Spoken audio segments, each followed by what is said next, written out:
reflecting on Colombia's most famous artist, Fernando Botero.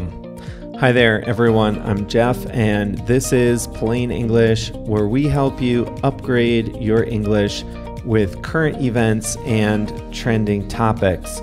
This is lesson number 621, so you can find the full lesson at plainenglish.com/621.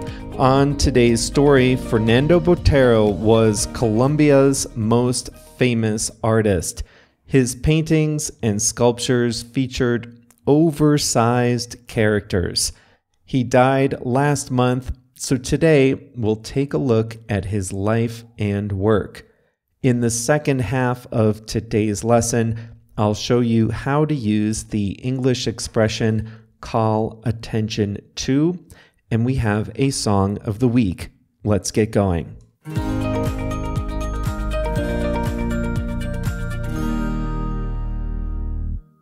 Fernando Botero's work, his paintings and sculptures, are instantly recognizable.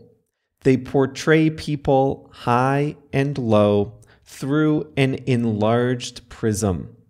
His subjects were kings, generals, popes, and ambassadors, but also housewives, guitar players, married couples, children, and office workers.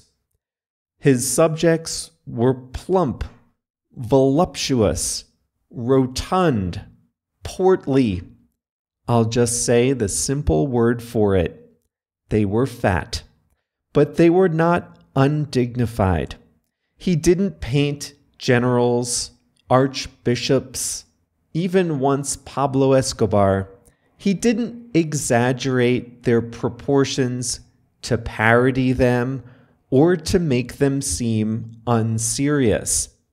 Instead, the artist said he was celebrating volume, something that has a long history in Italian and Greek art.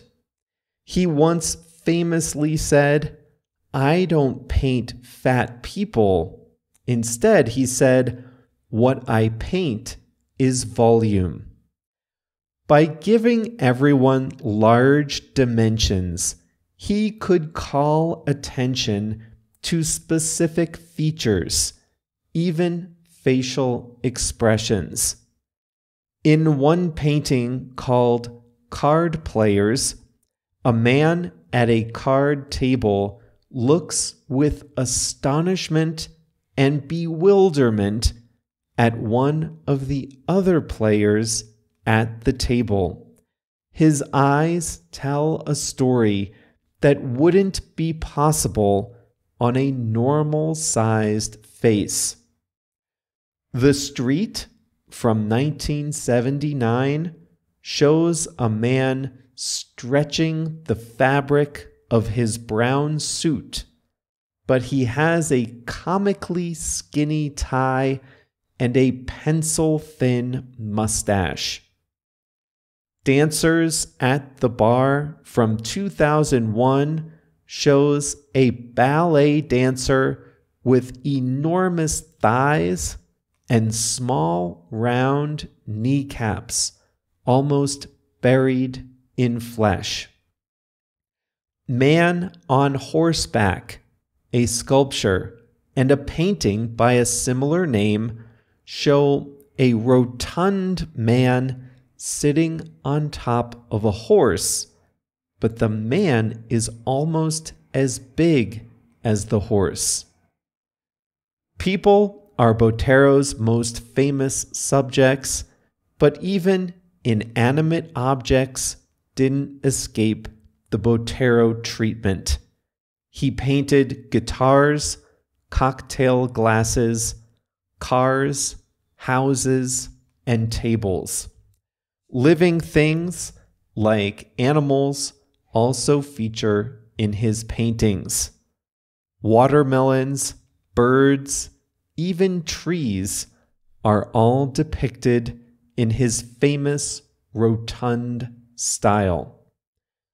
Botero himself, ironically, was slender. In his later years, he had a serious look with gray hair and a gray goatee.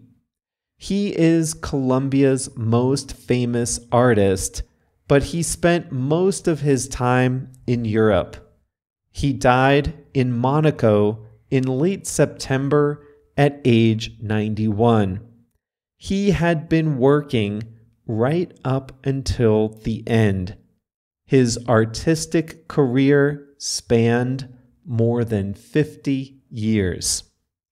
Botero was born in Medellin, Colombia in 1932. As a young man, he studied to be a matador, a bullfighter whose job is to kill the bull. And bullfighting is one of the subjects that he regularly depicted in his paintings. Botero's big break came in 1961 when the Museum of Modern Art in New York City bought a painting called Mona Lisa, age 12.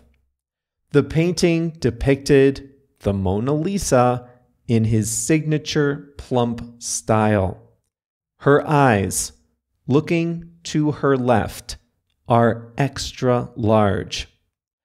That sale raised his profile and his popularity, though not in the art community.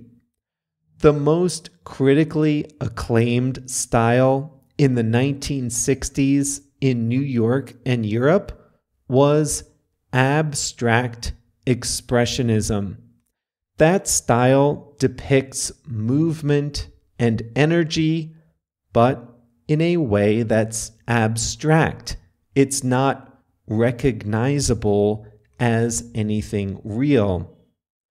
Botero's figures were considered out of the art mainstream. His work was considered less prestigious than that of the abstract expressionists of the time.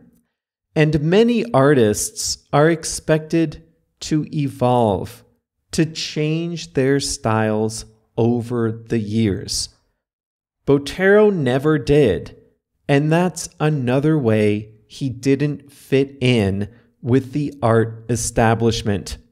He knew he wasn't popular with art critics, but people loved him and they never got tired of his figures. His paintings and sculptures sold very well, making Botero a wealthy man during his lifetime. His sculptures have been displayed around the world. One stands in the lobby of the Time Warner Center, a popular mall, office, and condo building in New York City. That was the first Botero sculpture I had ever seen. You can also see his sculptures on the streets of Paris, Madrid, Jerusalem, and smaller cities around the world. But the best place to see Botero's art is in Colombia itself. Although the artist only spent about a month a year in his home country, he donated his work and pieces from his private collection to the Museo de Antioquia in Medellin and to the Museo Botero in Bogotá.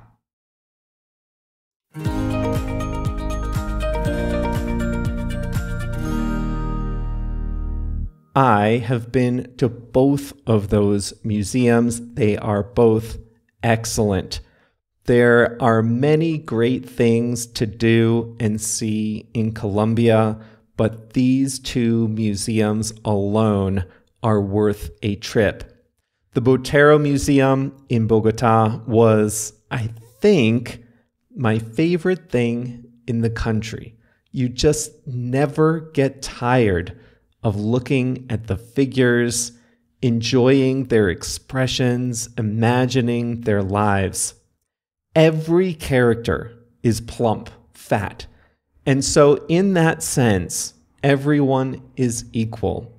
So you quickly move on from looking at the voluptuousness, since everyone's like that, and instead you look at everything else.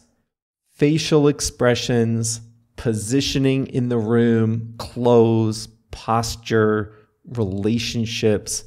I really like these, so we're going to take a look at them on one of our upcoming conversation calls. We do those on Zoom with Plus members. We'll put several of them up on the screen and talk about them. We did that with Edward Hopper paintings a while back, and that was fun. So if you're not yet a Plus member and you want to join the Botero call, you still have time. Just go to plainenglish.com/plus, sign up, and literally 1 minute later, you'll see the schedule and the Zoom links to join the calls.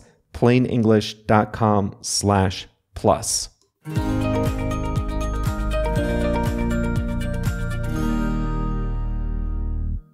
It's Thursday, so JR has a song of the week for us. It's called Guilty by Lady Ray. This is what you would call a classic soul sound. Here are some of the lyrics. I don't want to sleep in my bed. I don't want to feel free to roam. I won't be comfortable because I know that you're gone. So Guilty by Lady Ray is the song of the week. Thank you, JR.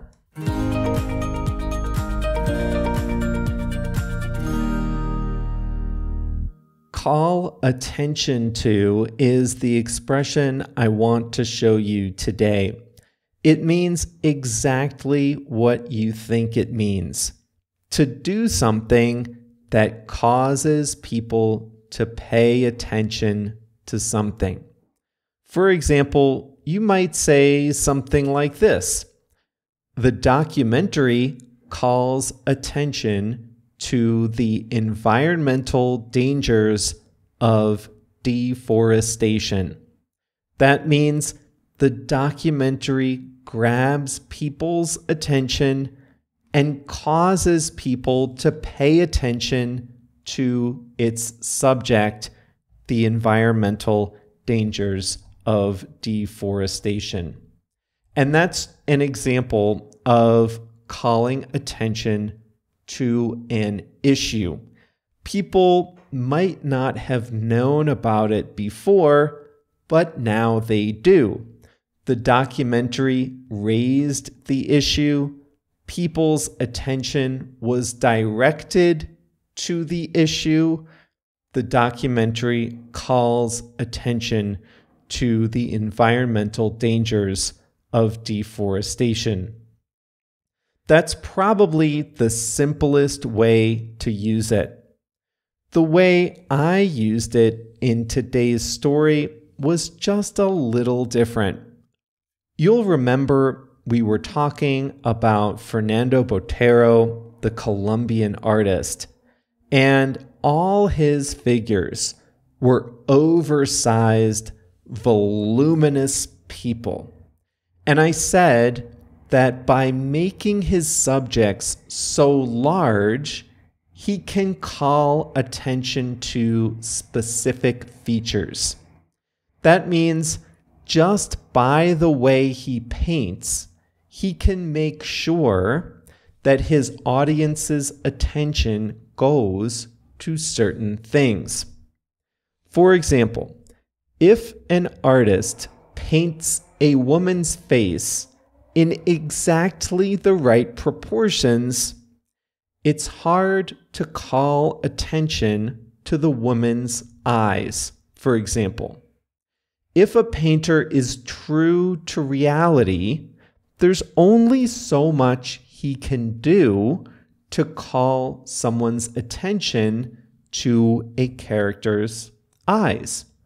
But Botero made everything out of proportion, and that made it easier for him to call attention to specific parts of a body. He did this best with eyes, in my opinion. The eyes of his subjects are fascinating, but he also calls attention to the mouth, the knees, the arms, the legs, the feet of his subjects. So this is call attention to in a general sense. Now, often we insert a possessive pronoun in between call and attention. A possessive pronoun is like your, his, her, its, their, or our. So imagine you are giving a tour of a museum exhibit. You're speaking to a group of people on the tour. Now you want these people, not just anyone, these people on your tour, you want them to pay attention to something. So you can say, I'd like to call your attention to the artist's use of color in this painting. I'd like to call your attention to simply means I'd like you to pay attention to the artist's use of color in this painting. So I'd like to call your attention to is a polite way of saying I want you to pay attention to this. Now, I used to give presentations a lot, business presentations. And when you read the room, you sometimes notice people's attention waning, or you notice that they're confused. You want to recenter their attention. So you can say, I'd like to call your attention to the chart at the bottom of page 10. So again, that's a polite way of saying, hey, look at the chart on page 10. Pay attention here. Okay? A man using a wheelchair was going through security in Milan's airport. Security for wheelchair users can be a little different than for others. Now, as the man was going through security, a drug-sniffing dog identified something suspicious. Police came to the scene, and the dog called their attention to the wheelchair itself. And that's where they found $1.5 million of cocaine hidden in the crevices of the wheelchair. The dog called the security officer's attention to the chair, which they searched. The man, by the way, stood up and was marched to jail. I recently renewed my residency here in Mexico. That was a fun entire day spent at the immigration office. I followed the instructions carefully. I showed up with all my paperwork in order. I got through the line and I stood at the first window. The woman at the window called my attention to one missing document. She made me pay attention to that. She told me about that. So I rushed down the street to a copy shop, printed the document I needed, and went back to the office. When I saw her again, I called her attention to the fact that my file was complete. Now, a lot of you listen in the car, you listen on the go, you listen as you do the dishes, you listen on your morning walks with your dogs. Some of you even listen as you go to sleep. I don't know whether to take that as a compliment or not, but if you've only ever listened on a podcast app or on Spotify, I'd like to call your attention to the website where we have a full transcript of each lesson, plus additional resources to help you upgrade your English. The full lesson for today is at plainenglish.com/621. And that is all for today. See you right back here on Monday.